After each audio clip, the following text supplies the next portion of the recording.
can tell me the last 3 sermons I preached? Reset the button.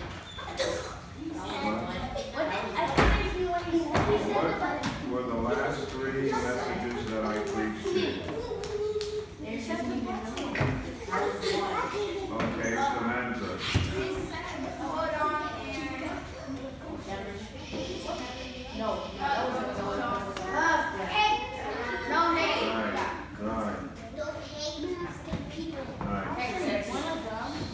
And so, your pastor will be back next Sunday.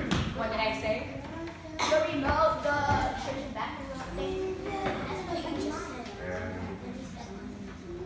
And today I want to talk to you about how hard it is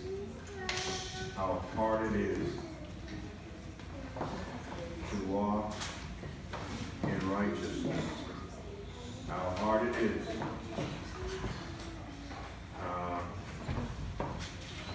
And I want to read from John chapter 18, verse 23, 26, and 27, chapter 18 of John.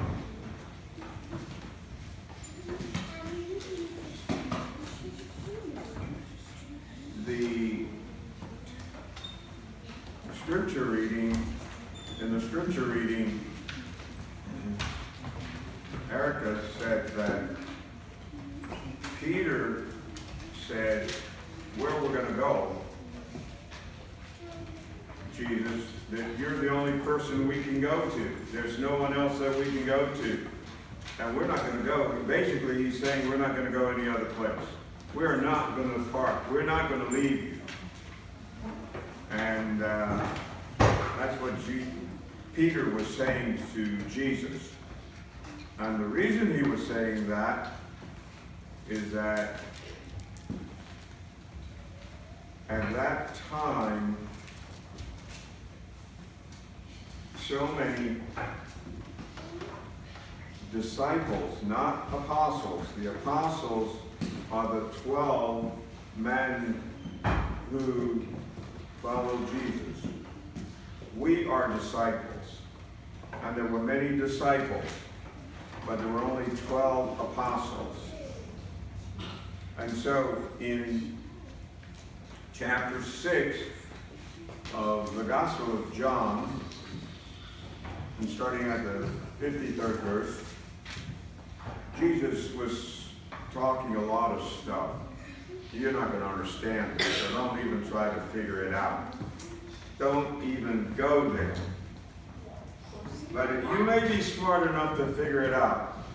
If you can figure it out after service, you come and tell me what it means.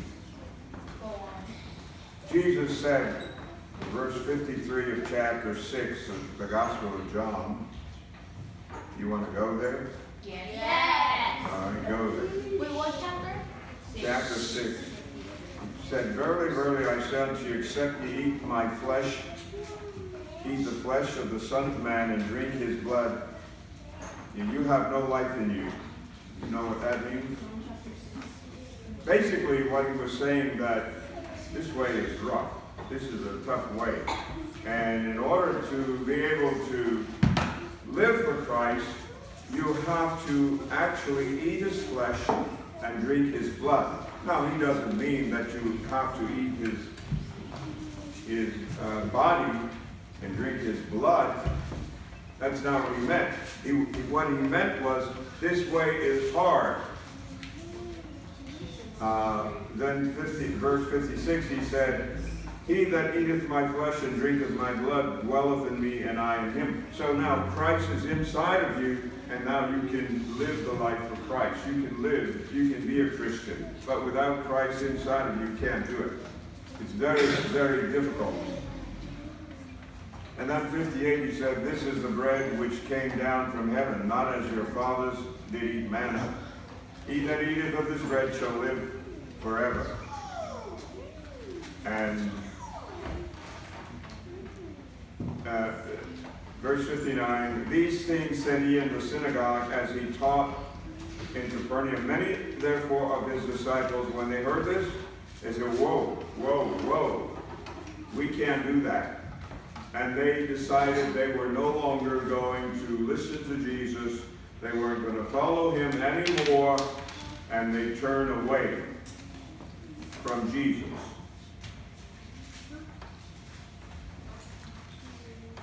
Verse 60 said, many, therefore, of his disciples, when they heard what Jesus had said, this is a hard saying. Who can do it? And that's where your scripture came in with verse 68, chapter 6, verse 68. Then Peter said, oh, we don't have a problem with it. So basically he said, oh, we don't have a problem. We can do this. We can do this. No problem. And then down the line, Jesus says, no, Peter, you can't do it either. You won't be able to do this. He said, no, I can do it. I'll never forsake you. I'll never stop walking with you. So now I'm going to go to the Gospel of John, same Gospel, only this is chapter 18. Chapter 18, and let's see what Peter does. Now, Peter said he's not going to walk away like the other disciples did. Chapter 18, verse 25, 26, and 27. This is what Peter did. And Simon Peter stood by the fire, and he warmed himself. It was cold. And the people said, there is that guy over there. He followed Jesus. He's one of his disciples. And Peter said, no, wait. I am not one of them. That's the first time. God gives him a second chance at it. Let's see if you're going to follow me. He says, no, I don't want any part of Jesus. You see how what Peter had done, he lied. He said he could do it, and he was not going to part. But here, he's departing now. And then, so the woman said, you're one. He said, I am not. And verse 26, one of the servants of the high priest, being his kinsman, whose ear Peter had cut off, that's when Peter was out there running with Jesus, and he took that sword and he cut that Martha's ear off. Wow! Lopped that ear off, and Jesus said, no, Peter. And Jesus stooped, picked the ear up, put it back on Martha's head. So we don't fight that way. So this guy knew that Peter was one of them because he'd cut his cousin's ear off. So he said, did not I see you in the garden with him? Didn't I see you following Jesus? And Peter said, no, wait, absolutely not. I was not there. And that's when the rooster crowed 3 times. Because Peter had denied Jesus. In other words, he decided, I don't want to walk with you. When you decide to follow Jesus, it's hard. You have to forgive your neighbors, your friends. When people bully you, you have to forgive them. You have to love your brothers and your sisters, right? Angel? Right? You have to forgive your sister. You have to forgive Peterly, right? When he takes your homework and he rips it up, right? You have to forgive him. Isn't that hard sometimes to do? Isn't it? You don't want to do that. But if you're going to follow Jesus, that's what you're going to have to do.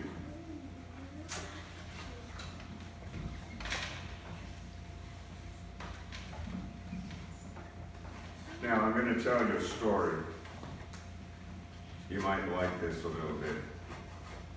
This story comes from Job. Job chapter 39, verse 13, 14, verse 15, 16, 17, 18. This is about an ostrich. You know what an ostrich is? Yes. What is it? I can't describe it. A big bird that can't fly. A big bird that's flying. Do you know what an ostrich is? You.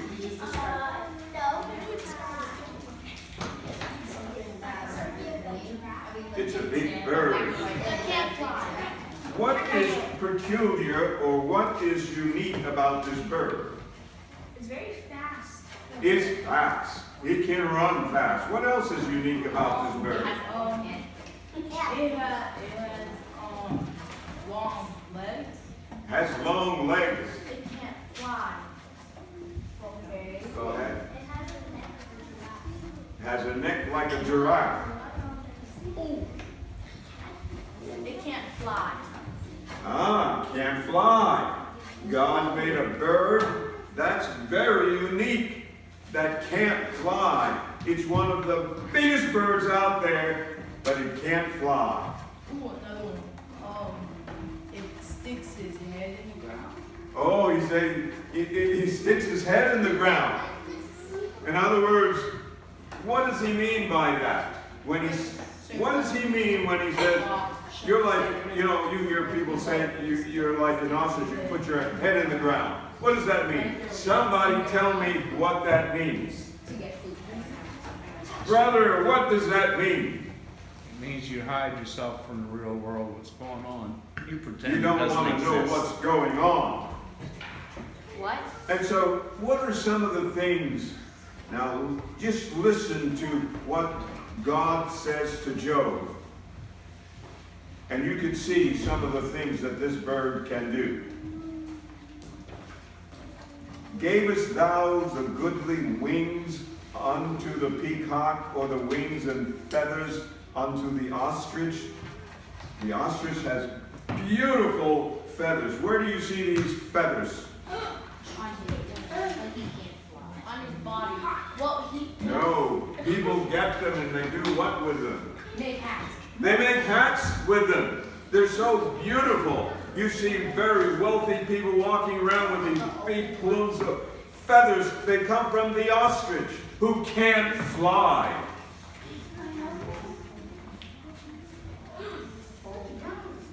They forget the foot. Excuse me, I'm getting ahead. That's the feathers. Verse 14. Which leaveth her eggs in the earth, and warmeth them in the dust. Now, this bird has an egg that must be real large, right? It's got to be a big egg. So it leaves the egg. What do most chickens and birds do with their eggs? Sit on it. They sit on them. But this bird does not sit on her eggs. Yeah, they don't sit on it. It says she leaves her eggs. They're like turtles. And she forgets that the foot may crush them, or that wild beasts might break them. In other words, she doesn't care about her little ones. That's unique about the ostrich. She is hardened against her young ones, as though they were not her own. Her labor is in vain without fear. She is not afraid of anything. I'm not sure about this, but I think she can run faster than a horse. Yep. Yeah. Not cheetah. Not cheetah. But God, it says here, verse 17, God hath not given her wisdom. Even though she is very fast, Even though she has beautiful feathers, she does not have wisdom, and she does not have understanding.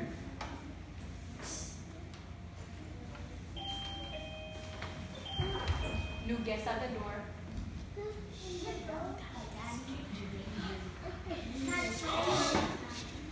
No way. I think I know that.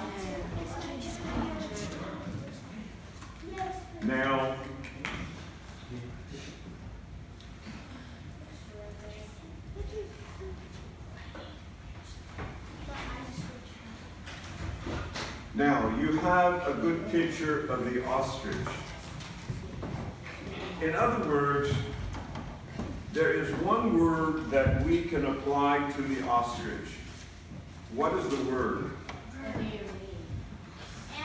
Stupid.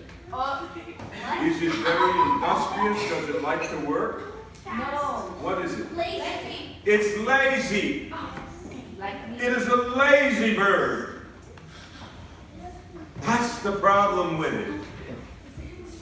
So who has to take care of the egg? God has to take care of the egg. But remember this word that the ostrich is a lazy bird. Huh? It's careless. It's another way of saying lazy.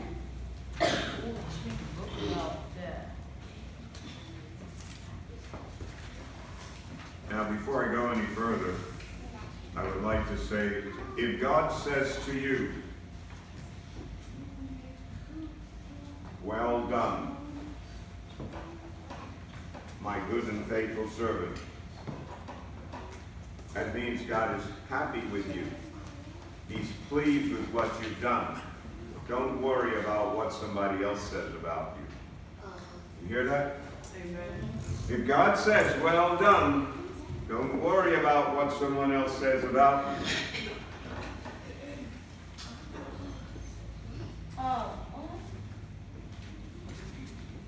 Now, let me tell you how hard it is to be a Christian. Let me tell you how difficult it is to be a Christian. It's 54 years that I've been serving God. Today is my birthday. I'm 80 years old. And my 80 years, I've served God 54 of those years. And I'm going to tell you, it's been very, very, very difficult. I read in my Bible where God said, "My yoke is easy and my burden is light." But I'm going to tell you that I have found it to be very, very difficult. And this is what I mean by that. Now, this is what I mean by that, so don't misunderstand me. Because you're going to experience this in your lives. Pastor Ashe is about to die. And you're just starting out. You're just starting out in life. Now, when I started out, I was in college. I dropped out of college. And I just thought everything was before me and I was just going ahead, and then one day I stumbled and fell while I was serving God. I gave up my college education to serve God, and then I fell, and I remember an old lady in the church said to me, "I wish I were like you are, very eager and strong and running out there." And I told her with my flippant mouth, "Oh, you can be. It's your own fault." She said, "Son, one day you will understand how hard it is. One day you will understand what it means to eat bones." That's what I'm eating, bones today. You're eating meat, but I'm eating bones.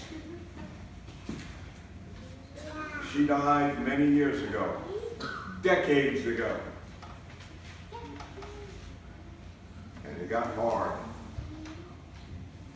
I had children, and I didn't have food for my children. Your pastor here, Rebecca, said to me, Daddy, I am not going to eat any more of this baby food that you're feeding me. I'm not going to eat any more of it. I didn't know what to do. I prayed, and nothing happened. And I prayed, and nothing happened. And then I thought, let me go out and beg somebody for food that my daughter will not starve to death. God didn't give me the food that I needed. So I had to go out begging for food. And what did I do? I went to an old man and I said, look, will you take this and give me $79 that I can feed my daughter before she dies of starvation? And he said, how much money do you need to open your business? I said, $700. He said, $700. Here's $700. Start your business. Amen. Amen. Well, you think that was a blessing from God? No, that wasn't a blessing from God. Things got worse. Worse. Then I was living in a house. I was put out. Then I went to another house. I was put out of that house. And I have children. And I was put out of this house and that house. And I had no place. And my wife sat on the street corner of Olivia Street, pregnant with that boy back there, Isaac, in her belly, and we didn't have a place to sleep that night. Don't tell me it can't get hard. It can get very hard. Amen. Amen. And I saw a man walking down the street. He owed me a lot of money. I said, pay me my money or I'm going to live in your house tonight. So he said, I'll find a place for you tonight. I said, it better be before the sun sets. I didn't know that he would find me a place. He found me a place, and that was the way that we slept in the house. But when we went into the house was full of rats. What? I mean, there were so many rats in the house that there was a hole in the floor, and I didn't know it was under a cabinet, that I had to pour a sack of concrete in it to kill the rats. It can get hard. Amen. Real hard. And then I had some of my children going to jail. Oh yeah, some of my kids started going to jail. Lord, where are you? Where are you? Oh, my kids went to jail. And then they went to prison. And then they lost their kidneys. And they had more trouble and more trouble. And I had to come up with hundreds of thousands of dollars to take care of my children. God, where are you? And I remember the day that I said, I can't take it anymore. I can't do this anymore. God, I can't do it. I can't. It's too much for me. Amen. And I got in my car and I started driving out of Key West. And I stopped by my mother's house. I remember that. Amen. And I said, she said, where are you going? I don't know where I'm going, but I can't take any more of it. Amen. You think living for Jesus is easy. You're wrong. It's not. No, it's not. And I got on the highway. And I think it was the grace of God said, you go back home. Amen. And so I went back home. And you think, by then it would get easy, wouldn't you? No. It got worse. But by then I said, you know, God, no matter what, I'm going to serve you no matter what. Amen. I'm going to serve you. Amen. Is that what you want? Is that the kind of Christian you want to be? If you're not one of those, you are nothing. Amen. You're nothing. You understand? If you're not one of those, you'll end up in hell. You hear me? No matter how hard it gets, you have to say, I will serve you. Amen. Do you get that? Amen. If you starve to death, you have to say, I'm going to serve you no matter what. Amen. You get it? Amen. You understand now? Yes. No matter how hard it gets, no matter how difficult, you have no food, you have no place to stay. I've been there. I've done that. I've done that. I can sit here or stand here and tell you some stories. You wouldn't believe what that woman and I have gone through to serve God. And you know what we've said? You know how we end up at night saying, God, if we perish, we perish. Have you done that yet? Amen. Have you said that yet? Have you reached that point yet? If we perish, we perish. If we die, we die. The nights that I pray, God, don't let my kids get sick because I can't take them to the doctor. I don't have any money. I don't have any insurance. Do you want to serve God? You think you want to serve God? Yes. Yes. But I can tell you this. His yoke is easy and his burden is light.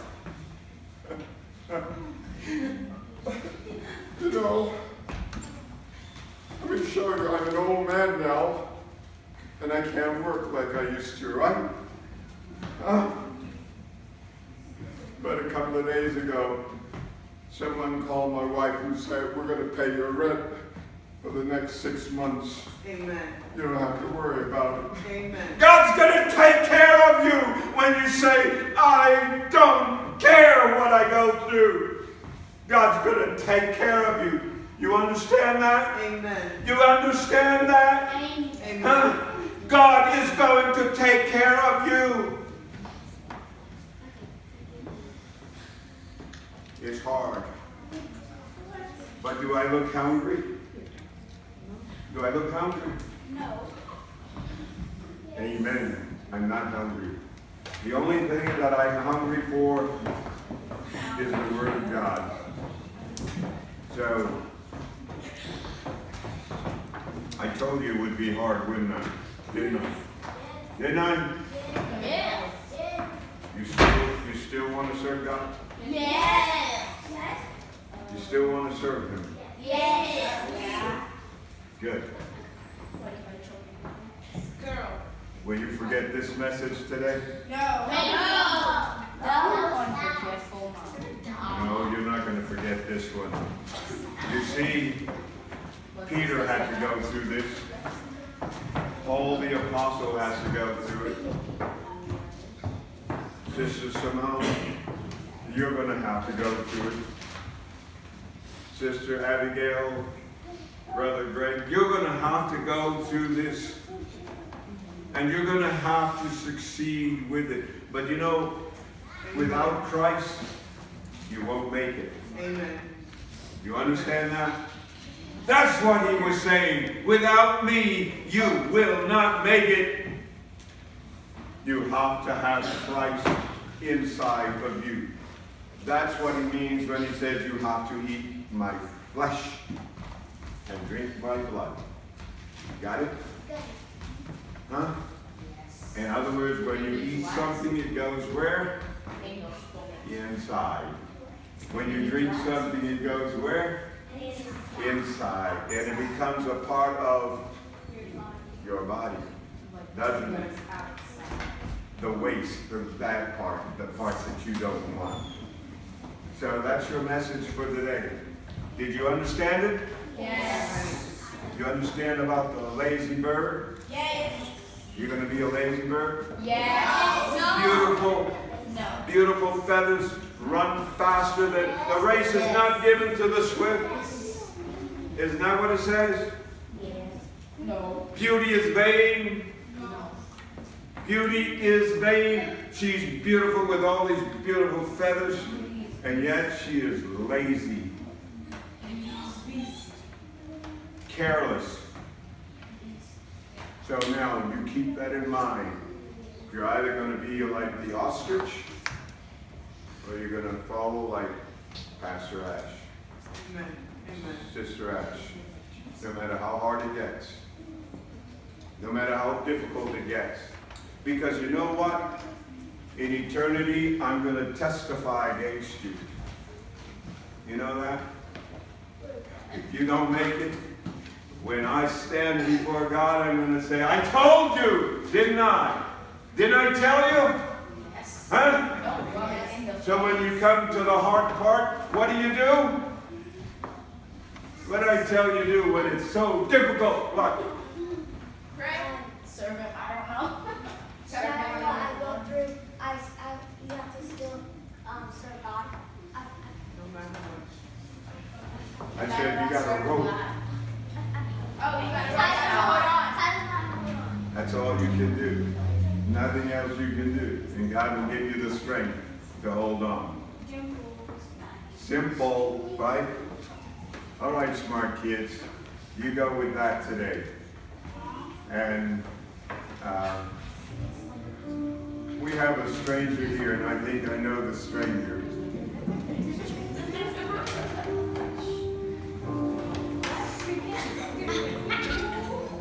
Isaac? Well, he's not a stranger, that's my son. And I guess my future daughter-in-law might guess. I don't know. Got a daughter, okay? But I'm going to ask Sister Abigail to follow my preaching. Can you do that? Amen. Amen.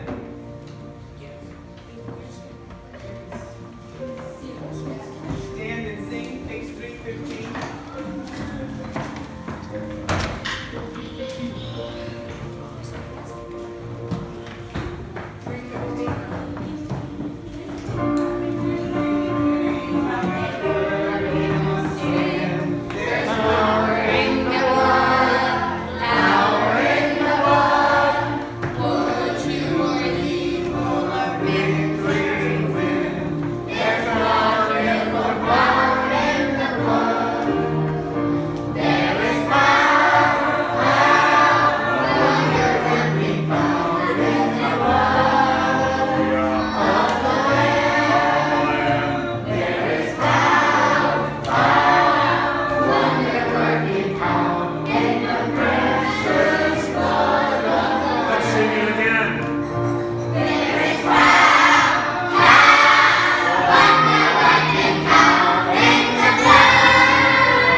ear that has heard your word, Lord God, for truly it was you. We thank you, Lord God, for the messenger, Father, for you have given him strength. 80 years, Lord God. We are so grateful for that. It is nothing but your mercy that has brought us to this point. We ask, Lord God, as we come before you around the altar, that you would be with every request, every desire, every need. Lord, let it be to your glory. We ask all